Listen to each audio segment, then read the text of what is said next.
ನಮಸ್ತೆ ವೀಕ್ಷಕರೇ, ನಾನು ಈ ದಿನ ಕೇವಲ 2 ಕ್ಯಾರೆಟ್ ಮತ್ತು 1 ಕಪ್ಪಷ್ಟು ಗೋಧಿ ಹಿಟ್ಟಿನಲ್ಲಿ ತುಂಬ ಸಾಫ್ಟ್ ಆದಂಥ ಬಾಯಲ್ಲಿಟ್ಟರೆ ಕರಗುವಂಥ ಸ್ವೀಟ್ ಮಾಡೋದು ಹೇಗೆ ಅಂತ ತೋರಿಸ್ಕೊಡ್ತಾ ಇದ್ದೀನಿ.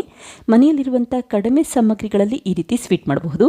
ಒಂದ್ಸರಿ ಟ್ರೈ ಮಾಡಿ ನೋಡಿ, ಖಂಡಿತ ಮತ್ತೆ ಮಾಡ್ತೀರಾ. ಹಾಗೆ ಮಕ್ಕಳಿಗಂತೂ ತುಂಬ ಇಷ್ಟ ಆಗುತ್ತೆ, ಮತ್ತೆ ಮತ್ತೆ ಕೇಳ್ತಾ ಇರ್ತಾರೆ. ಈಗ ನೋಡಿ, ಕೇವಲ 2 ಕ್ಯಾರೆಟ್ ಮತ್ತು 1 ಕಪ್ಪಷ್ಟು ಗೋಧಿ ಹಿಟ್ಟಿನಲ್ಲಿ ತಟ್ಟೆ ತುಂಬ ಸ್ವೀಟ್ ರೆಡಿಯಾಗಿದೆ. ಹಾಗೆ ಸ್ವೀಟ್ ಅಂತೂ ಬಾಯಲ್ಲಿಟ್ಟರೆ ಕರಗೋ ಹಾಗೆ ಇರುತ್ತೆ. ಹಾಗೆ ನಿಮಗೆ ಈ ವಿಡಿಯೋ ಇಷ್ಟ ಆದರೆ ಪ್ಲೀಸ್ ವಿಡಿಯೋನ ಲೈಕ್ ಮಾಡಿ ಮತ್ತು ಚಾನಲ್ಗೆ ಸಬ್ಸ್ಕ್ರೈಬ್ ಮಾಡಿ.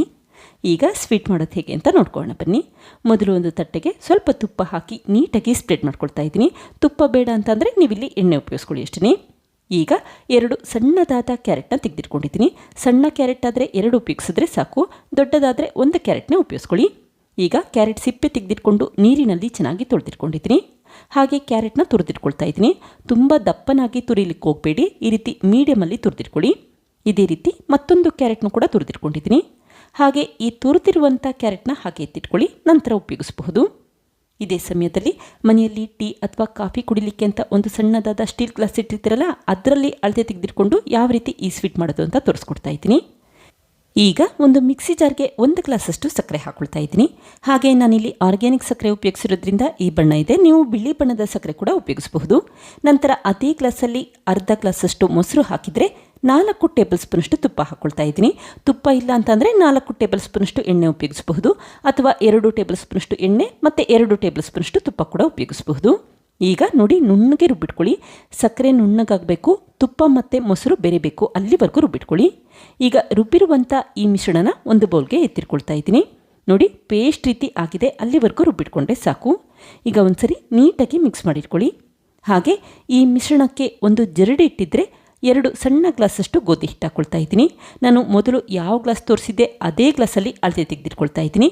ನೀವಿಲ್ಲಿ ಈ ರೀತಿ ಗ್ಲಾಸ್ ಇಲ್ಲ ಅಂತಂದರೆ ಸಣ್ಣದಾದ ಬಟ್ಲು ಉಪಯೋಗಿಸ್ಕೊಳ್ಳಿ ಅಷ್ಟೇ. ಈಗ ಗೋಧಿ ಹಿಟ್ಟನ್ನು ಕೂಡ ಜರಡಿ ಮಾಡ್ಕೊಳ್ತಾ ಇದ್ದೀನಿ. ಜರಡಿ ಮಾಡ್ಕೊಳ್ಳೋದ್ರಿಂದ ಸಣ್ಣ ಪುಟ್ಟ ಗಂಟುಗಳಿದ್ರೆ ಅದೆಲ್ಲ ಹೊರಟೋಗುತ್ತೆ. 2 ಸಣ್ಣ ಗ್ಲಾಸಷ್ಟು ಗೋಧಿ ಹಿಟ್ಟಿಗೆ 1 ಸಣ್ಣ ಗ್ಲಾಸಷ್ಟು ಸಕ್ಕರೆ ಉಪಯೋಗಿಸಿದ್ರೆ ಸಾಕು. ಸ್ವೀಟಲ್ಲಿ ಸಿಹಿ ಪ್ರಮಾಣ ಪರ್ಫೆಕ್ಟ್ ಆಗಿರುತ್ತೆ. ಈಗ ನಿಧಾನಕ್ಕೆ ಮಿಕ್ಸ್ ಮಾಡಿಟ್ಕೊಳ್ಳಿ. ಗೋಧಿ ಹಿಟ್ಟು, ಮೊಸರು ಮತ್ತು ಸಕ್ಕರೆ ಪುಡಿ ಮಿಶ್ರಣದಲ್ಲಿ ಎಲ್ಲ ಕಡೆ ಬೆರಿಬೇಕು. ಹಾಗೆ ಗಂಟುಗಳಿರಬಾರ್ದು, ಅಲ್ಲಿವರೆಗೂ ಮಿಕ್ಸ್ ಮಾಡಿಟ್ಕೊಳ್ಳಿ. ನೋಡಿ, ಈಗ ಚೆನ್ನಾಗಿ ಮಿಕ್ಸ್ ಮಾಡಿಟ್ಕೊಂಡಿದ್ದೀನಿ. ನಂತರ ಮೊದಲೇ ತುರಿದಿಟ್ಟಂಥ ಕ್ಯಾರೆಟ್ನ ಈ ರೀತಿ ಒಂದು ಸಣ್ಣ ಗ್ಲಾಸ್ಗೆ ಎತ್ತಿಟ್ಕೊಳ್ತಾ ಇದ್ದೀನಿ. ಯಾವ ಗ್ಲಾಸಲ್ಲಿ ಗೋಧಿ ಹಿಟ್ಟು ತೊಗೊಂಡಿರ್ತೀರಾ ಅದೇ ಗ್ಲಾಸಲ್ಲಿ 1 ಗ್ಲಾಸಷ್ಟು ತುರಿದಿರುವಂಥ ಕ್ಯಾರೆಟ್ ಉಪಯೋಗಿಸಿದ್ರೆ ಸಾಕು. ಈಗ 1 ಗ್ಲಾಸಷ್ಟು ತುರಿದಿರುವಂಥ ಕ್ಯಾರೆಟ್ ಹಾಕಿ ಒಂದ್ಸರಿ ಚೆನ್ನಾಗಿ ಮಿಕ್ಸ್ ಮಾಡ್ಕೊಳ್ತಾ ಇದ್ದೀನಿ. ಗೋಧಿ ಹಿಟ್ಟು ಮತ್ತು ಕ್ಯಾರೆಟ್ ಬೆರಿಬೇಕು, ಅಲ್ಲಿವರೆಗೂ ಒಂದ್ಸರಿ ನೀಟಾಗಿ ಮಿಕ್ಸ್ ಮಾಡಿಟ್ಕೊಳ್ಳಿ. ಈಗ ಈ ಮಿಶ್ರಣನ ಹಾಗೆ ಎತ್ತಿಟ್ಕೊಂಡಿದ್ದೀನಿ. ಇದೇ ಸಮಯದಲ್ಲಿ ಗಟ್ಟಿಯಾದ ಬಾಣಲಿಯ ಮಧ್ಯಭಾಗಕ್ಕೆ ಕುಕ್ಕರ್ ಪ್ಲೇಟ್ ಇಟ್ಟಿದ್ರೆ ಲಿಡ್ ಕ್ಲೋಸ್ ಮಾಡಿ ಒಂದು 5 ರಿಂದ 10 ನಿಮಿಷ ಸಣ್ಣ ಉರಿಯಲ್ಲಿ ಬಿಸಿ ಮಾಡಲಿಕ್ಕೆ ಇಟ್ಟಿದ್ದೀನಿ. ಈಗ ಮಾಡಿಟ್ಟಂಥ ಗೋಧಿ ಹಿಟ್ಟು ಮತ್ತು ಕ್ಯಾರೆಟ್ ಮಿಶ್ರಣಕ್ಕೆ ಅರ್ಧ ಗ್ಲಾಸಷ್ಟು ಬಿಸಿ ಮಾಡಿ ತಣ್ಣಗಿರುವಂಥ ಹಾಲನ್ನು ಹಾಕ್ಕೊಳ್ತಾ ಇದ್ದೀನಿ. ಹಾಲು ಹಾಕಬೇಕಾದ್ರೆ ಒಟ್ಟಿಗೆ ಹಾಕ್ಲಿಕ್ಕೆ ಹೋಗಬೇಡಿ, ಸ್ವಲ್ಪ ಸ್ವಲ್ಪನೇ ಹಾಲನ್ನು ಹಾಕಿ ನಿಧಾನಕ್ಕೆ ಮಿಕ್ಸ್ ಮಾಡಿಟ್ಕೊಳ್ಳಿ. 2 ಗ್ಲಾಸಷ್ಟು ಗೋಧಿ ಹಿಟ್ಟಿಗೆ ಅರ್ಧ ಗ್ಲಾಸಷ್ಟು ಮೊಸರು ಮತ್ತು ಅರ್ಧ ಗ್ಲಾಸಷ್ಟು ಹಾಲನ್ನು ಉಪಯೋಗಿಸಿದ್ರೆ ಸಾಕು. ಈಗ ಉಳಿದಿರುವಂಥ ಹಾಲನ್ನು ಹಾಕಿ ಮತ್ತೆ ಒಂದ್ಸರಿ ಮಿಕ್ಸ್ ಮಾಡ್ಕೊಳ್ತಾ ಇದ್ದೀನಿ. ಇಡ್ಲಿ ಹಿಟ್ಟಿರುತ್ತೆ ನೋಡಿ, ಆ ಕನ್ಸಿಸ್ಟೆನ್ಸಿಯಲ್ಲಿ ಮಿಶ್ರಣನ ರೆಡಿ ಮಾಡಿಟ್ಕೊಳ್ಳಿ. ಈಗ ಒಂದ್ಸರಿ ಚೆನ್ನಾಗಿ ಮಿಕ್ಸ್ ಮಾಡಿಟ್ಕೊಳ್ಳಿ. ನೋಡಿ, ಮಿಶ್ರಣ ರೆಡಿಯಾಗಿದೆ. ಕೊನೆಯದಾಗಿ 1/4 ಟೀ ಸ್ಪೂನಷ್ಟು ಏಲಕ್ಕಿ ಪುಡಿ ಹಾಕ್ಕೊಳ್ತಾ ಇದ್ದೀನಿ. ಏಲಕ್ಕಿ ಪುಡಿ ಹಾಕೋದ್ರಿಂದ ಫ್ಲೇವರ್ ಚೆನ್ನಾಗಿರುತ್ತೆ ಅಂತಷ್ಟೇ. ನಂತರ ಒಂದ್ಸರಿ ಮಿಕ್ಸ್ ಮಾಡಿಟ್ಕೊಂಡ್ರೆ ಸಾಕು, ಮಿಶ್ರಣ ರೆಡಿಯಾಗುತ್ತೆ. ಈಗ ಒಂದು ಜರಡಿ ಇಟ್ಟಿದ್ರೆ 1/4 ಟೀ ಸ್ಪೂನ್ಗಿನ ಸ್ವಲ್ಪ ಜಾಸ್ತಿ ಪ್ರಮಾಣದಲ್ಲಿ ಅಡುಗೆ ಸೋಡಾ ಹಾಕ್ಕೊಂಡಿದ್ದೀನಿ. ತುಂಬ ಹಾಕ್ಲಿಕ್ಕೆ ಹೋಗಬೇಡಿ, 1/4 ಟೀ ಸ್ಪೂನ್ಗಿನ ಸ್ವಲ್ಪ ಅಷ್ಟೇ ಜಾಸ್ತಿ ಹಾಕ್ಕೊಂಡು ಅಡುಗೆ ಸೋಡಾ ಹಾಕ್ಕೊಳ್ಳಿ. ಈಗ 1 ಟೇಬಲ್ ಸ್ಪೂನಷ್ಟು ತಣ್ಣಗಿರುವಂಥ ಹಾಲನ್ನು ಹಾಕಿ ಮತ್ತೆ ಒಂದ್ಸರಿ ಮಿಕ್ಸ್ ಮಾಡ್ಕೊಳ್ತಾ ಇದ್ದೀನಿ. ತುಂಬ ತೆಳುವಾಗಿ ಮಾಡಲಿಕ್ಕೆ ಹೋಗಬೇಡಿ ಮತ್ತು ತುಂಬ ಗಟ್ಟಿಯಾಗೂ ಇರೋದು ಬೇಡ. ಈ ಕನ್ಸಿಸ್ಟೆನ್ಸಿಯಲ್ಲಿ ಮಿಶ್ರಣ ಮಾಡಿಟ್ಕೊಂಡ್ರೆ ಸಾಕು. ಹಾಗೆ ಈ ಕಲಸಿರುವಂಥ ಮಿಶ್ರಣನ ತಕ್ಷಣವೇ ತಟ್ಟೆಗೆ ಹಾಕಿ ಸ್ಪ್ರೆಡ್ ಮಾಡ್ಕೊಳ್ತಾ ಇದ್ದೀನಿ. ಸೋಡಾ ಹಾಕಾದ್ಮೇಲೆ ತುಂಬ ಸಮಯ ಹೊರಗಡೆ ಇಡ್ಲಿಕ್ಕೆ ಹೋಗಬೇಡಿ. ತಕ್ಷಣವೇ ತಟ್ಟೆಗೆ ಹಾಕಿ ನೀಟಾಗಿ ಒಂದೇ ಸಮನಲ್ಲಿ ಸ್ಪ್ರೆಡ್ ಮಾಡಿಟ್ಕೊಳ್ಳಿ. ಹಾಗೆ ಮೊದಲೇ ತುರಿದಿಟ್ಟಂಥ ಕ್ಯಾರೆಟ್ನ ಈ ಸಮಯದಲ್ಲಿ ಮೇಲ್ಭಾಗದಲ್ಲಿ ಹಾಕ್ಕೊಳ್ತಾ ಇದ್ದೀನಿ. ಆವಾಗ ಸ್ವೀಟ್ ನೋಡಲಿಕ್ಕೆ ಇನ್ನೂ ಚೆನ್ನಾಗಿ ಕಾಣುತ್ತೆ ಅಂತಷ್ಟೇ. ಸ್ವಲ್ಪ ಅಷ್ಟೇ ತುರಿದಿರುವಂಥ ಕ್ಯಾರೆಟ್ ಹಾಕ್ಕೊಳ್ಳಿ. ಹಾಗೆ ಸ್ವಲ್ಪ ಸಣ್ಣದಾಗಿ ಹೆಚ್ಚಿರುವಂಥ ಬಾದಾಮಿ ಕೂಡ ಹಾಕ್ಕೊಳ್ತಾ ಇದ್ದೀನಿ. ಬಾದಾಮಿ ಹಾಕೋದು ಇಲ್ಲಿ ಆಪ್ಷನಲ್, ನೋಡಲಿಕ್ಕೆ ಚೆನ್ನಾಗಿ ಕಾಣುತ್ತೆ ಅಂತಷ್ಟೇ ಉಪಯೋಗಿಸ್ಕೊಂಡಿದ್ದೀನಿ. ಈಗ ಈ ತಟ್ಟೆನ 1-2 ಬಾರಿ ನೆಲಕ್ಕೆ ಟ್ಯಾಪ್ ಮಾಡ್ಕೊಳ್ಳಿ. ಆವಾಗ ಈ ಬ್ಯಾಟರಲ್ಲಿ ಏನಾದ್ರು ಏರ್ ಬಬಲ್ಸ್ ಇದ್ದರೆ ಅದೆಲ್ಲ ಹೊರಟೋಗುತ್ತೆ.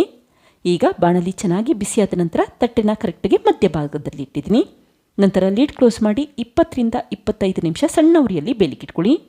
ನೋಡಿ ಈಗ 25 ನಿಮಿಷ ಆಗಿದೆ. ಈ ರೀತಿ ಕಡ್ಡಿ ಹಾಕಿದ್ರೆ ಈ ಸ್ವೀಟ್ ಅಂಟುತ್ತಾ ಇಲ್ಲ ಅಂತಂದರೆ ಚೆನ್ನಾಗಿ ಬೆಂದಿದೆ ಅಂತ ಅರ್ಥ. ಅಕಸ್ಮಾತ್ ಈ ಕಡ್ಡಿಗೆ ಏನಾದರೂ ಅಂಟ್ಕೊಳ್ತಾ ಇದೆ ಅನಿಸಿದ್ರೆ ಮತ್ತೆ ಒಂದು 5 ನಿಮಿಷ ಸಣ್ಣ ಉರಿಯಲ್ಲಿಟ್ಟು ಬೇಲಿಕಿಟ್ಕೊಳ್ಳಿ. ಈಗ ಸ್ವೀಟ್ ತಣ್ಣಗಾದ ನಂತರ ನಿಧಾನಕ್ಕೆ ಚಾಕುವಲ್ಲಿ ಕಟ್ ಮಾಡ್ಕೊಳ್ತಾ ಇದ್ದೀನಿ. ನಾನಿಲ್ಲಿ ಕ್ಯಾರೆಟ್ ಕೇಕ್ ಯಾವ ರೀತಿ ಮಾಡ್ತಾರೆ ಆ ರೀತಿ ಮಾಡಿಟ್ಕೊಂಡಿದ್ದೀನಿ. ನೀವಿಲ್ಲಿ ಕೇಕ್ ತಿಂತಿದ್ದೀರಾ ಅಂತಲೇ ಗೊತ್ತಾಗೋದಿಲ್ಲ, ಅಷ್ಟು ರುಚಿಯಾಗಿರುತ್ತೆ. ಯಾವುದೋ ಒಂದು ಸ್ವೀಟ್ ತಿಂತಾ ಇದ್ದೀರಾ ಅನ್ನಿಸ್ತಾ ಇರುತ್ತೆ.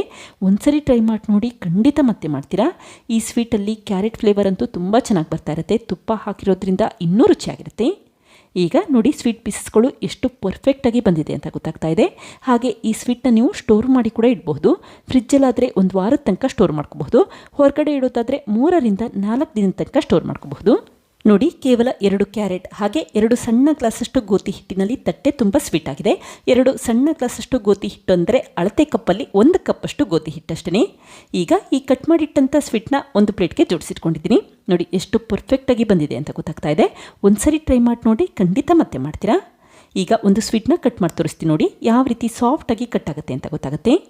ನೋಡಿದ್ರಲ್ಲ ಫ್ರೆಂಡ್ಸ್, ಎಷ್ಟು ಸುಲಭವಾಗಿ 2 ಕ್ಯಾರೆಟ್ ಮತ್ತು ಗೋಧಿ ಹಿಟ್ಟಿನಲ್ಲಿ ಸಾಫ್ಟ್ ಆದಂಥ ಬಾಯಲ್ಲಿಟ್ಟರೆ ಕರಗುವಂಥ ಸ್ವೀಟ್ ಯಾವ ರೀತಿ ಮಾಡಿದೆ ಅಂತ ಗೊತ್ತಾಯ್ತಲ್ವಾ. ನೀವು ಕೂಡ ಟ್ರೈ ಮಾಡಿ ನೋಡಿ, ಮಕ್ಕಳಿಗಂತೂ ತುಂಬಾ ಇಷ್ಟ ಆಗುತ್ತೆ. ಹಾಗೆ ಮತ್ತೆ ಮತ್ತೆ ಕೇಳ್ತಾ ಇರ್ತಾರೆ. Thank you. ಲೈಕ್ ಮಾಡಿ ಮತ್ತು ಸಬ್ಸ್ಕ್ರೈಬ್ ಮಾಡಿ.